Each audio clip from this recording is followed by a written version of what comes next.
어리석음이라는 게 뭡니까? 한 번 실수하면은 사실은 두 번은 실수 안 해야죠. 근데 두 번 실수했는데 또 세 번, 네 번, 다섯 번 계속해서 그 잘못을, 그 실수를 반복한다면 그게 이제 어리석은 거죠. 그게 나쁜 줄 알면은 그 길로 안 가야죠. 그것을 안 해야죠. 그게 이제 지혜로운 겁니다.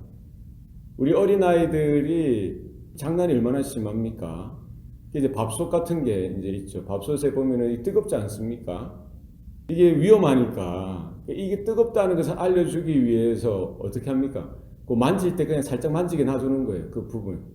딱 대면은 뜨겁거든. 그럼 다음부터는 이게 뜨겁다는 것을 알고 안 만지죠. 어린아이도. 그런데 우리는 장성하여서 성인이 되고 나서도 살면서 여러 실수들을 연발하는 경우가 있습니다.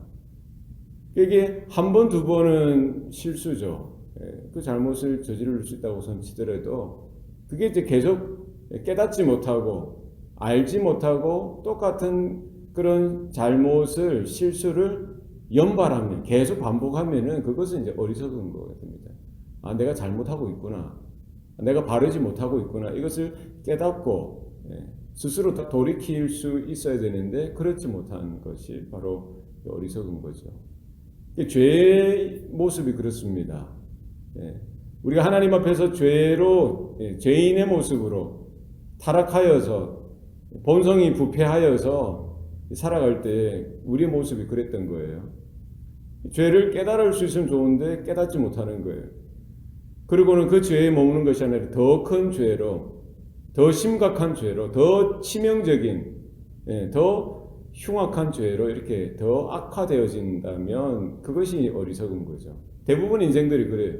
하나님의 은혜가 없을 경우에, 하나님의 은혜를 깨닫지 못하면 우리도 그와 같이 그처럼 이렇게 어리석은 모습으로 살아갈 수밖에 없다는 겁니다. 우리가 깨닫고 돌이키는 것이 지혜고요. 우리가 깨닫고 돌이킬 수 있는 것이 하나님의 은혜다는 사실을 우리는 기억해야 합니다. 오늘 본문에 보면은 남유다 12대 왕이 아하스가 나오죠. 이 자는 참 처음부터 끝까지 인생이 참 어리석은 그런 삶을 살았던 것을 볼 수가 있습니다. 20세 왕으로 등극되어서 16년 동안 왕으로서의 일들을 하는데 처음부터 마지막까지, 아니 더 악해져 가고요. 더 타락해져 가고 더 강팍하고 더 완악해져 가는 그런 삶을 살아가는 것을 볼 수가 있는 것이죠. 자기 아버지 요담처럼 하나님 앞에서 정직하게 행하면 좋은데, 자신의 조상인 다윗 왕처럼 정직하게 하나님 앞에서 행하면 좋은데 그렇지 못하고요. 정직하지 못하고 하나님 앞에서 바르지 못하고 이스라엘 왕들을 따라가고요. 아합 왕의 모습을 따라가고 이방 신들, 이방인들이 섬겼던 그 가증한 일들을 본받아서 살아가는데 깨닫지 못하고 더 악한 모습으로 살아가는 것을 볼 수가 있습니다. 그는 바알의 그 신들을, 바알의 상을 부어서 다시 만들고요. 흰놈의 아들의 골짜기에서 분향을 하고 또 이방 사람들의 그 가정이 섬겼던 대로 아들들을 그 불살라서 인신제사를 드리고요. 뭐 큰 산이든 작은 산이든 어디든지 그런 푸른 나무가 있는 곳에는 제단을 쌓아서 분향을 드려서 이방 신들을 섬기는 그런 악행을 하나님 앞에서 저질렀던 것이죠. 우리는 누구든지 영적으로 타락했기 때문에 하나님 앞에 죄된 삶을 살 수밖에 없습니다. 그러나 하나님께서 때리시고 징계하시고 깨닫게 하시면은 다시는 그 죄를 지어서는 안 되는 것이, 돌이켜야 되는 것이죠. 깨달을 수 있어야 되는 것이죠. 그러나 아하스는 그러지 못했던 거예요. 그런 타락함 가운데 하나님께서 때리신다는 것, 징계를 하신다는 것은 하나님이 미워서 하시는 것이 아니죠. 사랑하기 때문에, 그럼에도 불구하고 여전히 사랑하기 때문에, 그럼에도 불구하고 여전히 다시 회복되어지기를 원하시는 거예요. 깨달으라는 거예요. 하나님께서는 아람 군대를 보내셔서요, 그 남유다를 치시는 거예요. 아하스를 때리시는 겁니다. 뭡니까? 깨달으라는 거죠. 못 깨닫는 거예요. 이번에는 북이스라엘을 들어서 그들을 때리는데요, 하루에 12만 명이 죽임을 당하게 하고 20만 명이 포로로 끌려가게 하고 온 나라가 전쟁 난리통에 완전히 아수라죠. 아수라장이죠. 허벌판이 되어지는 폐허가 되어지는 거예요. 그런 속에서도 누구의 아하스는 깨닫지 못하는 거예요. 하나님께서 지금 나를 때리치고 계시구나. 나에게 진노하고 계시구나. 나를 이렇게 징벌하고 계시구나. 하나님의 심판의 하나이구나 깨닫고 하나님께 돌아가야 되고 하나님께 돌이켜야 되는데 그는 그렇지 못하고요. 계속해서 죄를 반복해서 짓고 있더라는 거예요. 또 마음이 완악해져 가고 강팍해져 가고 있더라는 거예요.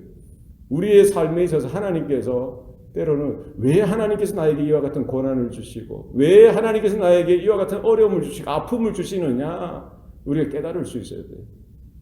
그게 이제 기회가 되어져서 내 자신을 돌아보고 우리 자녀들을 돌아보고 가정을 돌아보고 교회를 돌아보고 민족을 돌아보고 우리가 하나님 앞에서 죄된 그런 상태 가운데 있다는 사실을 깨닫고 돌이키는 것 그것이 은혜입니다. 그러나 아하스는 그러지 못했어요. 길게 살지도 못했는데도 깨닫지 못하는 거예요. 그러니까 하나님이 이번에는 또 에돔을 보내셔서요. 그들을 유다 민족을 괴롭히시고 아프시게 하는 거예요.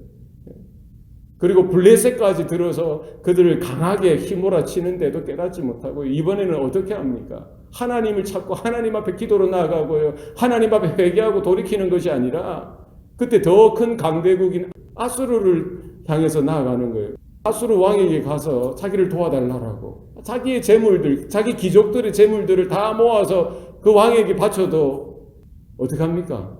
오히려 더 아수르가 와서 이스라엘을 공격하는 거예요. 이스라엘 더 괴롭히는 거예요. 똑같다는 거예요. 누가 그들에게 도움이 되겠습니까? 하나님이 진노하시고 하나님이 징계하시는 도구로서 그들을 들어 사용하시는데 그것을 영적으로 바라보지 못하고요. 에돔도 블레셋도 아람도 북이스라엘도 자신들의 적수로 나타나니까 이번에는 그러면 아수르라도 붙들어야겠다라고 생각하는데 그 어리석은 것이죠. 하나님 앞에 나아가면 되는데 오히려 더 마음이 강팍해지고요. 이번에는 어떻게 합니까? 이런 전쟁 난리통에 폐허가 된 그 땅 가운데 하나님 앞에 돌이킬 수 있는 그것이 기회인데도요. 그렇지 못하고 자기가 깨달은 게 뭐예요? 저 다메섹의 신들 우리보다 강한 그 나라가 섬기는 그 이방 족속이 섬기는 그 신들이 저들에게 승리를 주었기 때문에 그럼 나도 그 다메섹 신들을 섬겨야겠구나. 바알을 섬기고 아세라를 섬기는 것으로 부족해서 이번에는 다메섹 신들을 가지고 와서 다메섹 신들을 섬기는 거예요. 얼마나 어리석습니까? 하나님께서 징계하시고 때리고 징계하시고 때리고 해도 끝까지 알지 못하고요. 더 큰 죄로 더 하나님으로부터 멀어지고 죄를 겹겹이 더 깊숙이 죄의 나락에 떨어지게 되어지고요. 자기의 무덤을 파는 거예요. 그 민족의 무덤을 파는 겁니다. 깨닫지 못하는 자, 지혜가 없는 자, 하나님께 돌이키지 못하는 그 민족이 결국 걸어갈 수밖에 없는 것은 망하는 길밖에 없다는 거예요. 하나님은 때리고 때리고 때리고 그것은 뭐예요? 다시 돌이키라는 거예요. 깨달으라는 거예요. 회개하고 하나님을 찾고 하나님의 은혜를 구하고 설하는데도 그것을 이해하지도 깨달으려고도 하지도 않고요.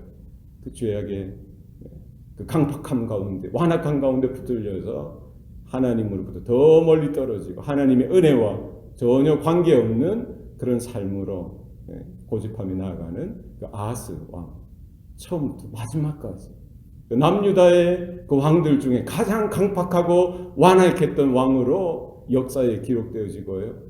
그로 인해서 수많은 민족이 수많은 백성이 괴로움 속에서 한탄하며 탄식하며 보내는 그런 불행 가운데 빠졌던 것을 볼 수가 있습니다. 우리도 하나님의 말씀을 통해서요 깨달을 수 있어야 되고요.